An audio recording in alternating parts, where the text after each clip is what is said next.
نبی پاک علیہ السلام نے فرمایا اپنے دکھ لوگوں کے سامنے نہ بیان کرنا، سیٹھوں نوابوں کو نہ بتاتے پھرنا، دنیا داروں کے سامنے جا کے نہ رونا کہ میں تکلیف میں ہوں، پر میں اگر دنیا داروں کو دکھ بتاؤ گے رب تمہیں کبھی غنی نہیں کرے گا۔ اور لوگ ہیں کہ الٹا مذاق اڑائیں گے۔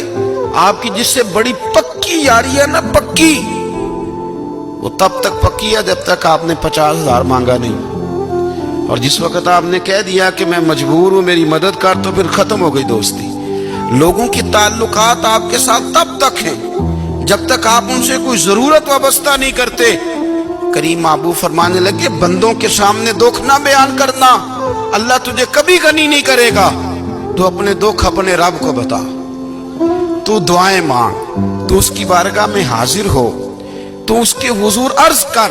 فرمایا اپنے دکھ اپنے رب کو بتا، وہ جلدی کرے یا دیر سے کرے تجھے ساری دنیا سے بے نیاز کر دے گا، تجھے کسی کا محتاج نہیں رہنے دے گا۔ رسول کائنات نے فرمایا، رب کریم فرماتا ہے جب میرا بندہ ہاتھ اٹھاتا ہے نا تو مجھے حیا آتی ہے کہ میں خالی کیسے لوٹا دوں اس کے۔ اتنے بڑے بادشاہ کی بارگاہ میں، او بھائی لوگوں سے عزتیں تلاش کرتے ہو تو وہ کیا تمہیں عزت دیں گے؟ وہ تو کل اچھا کہتے ہیں پرسوں برا کہنے لگ جاتے ہیں۔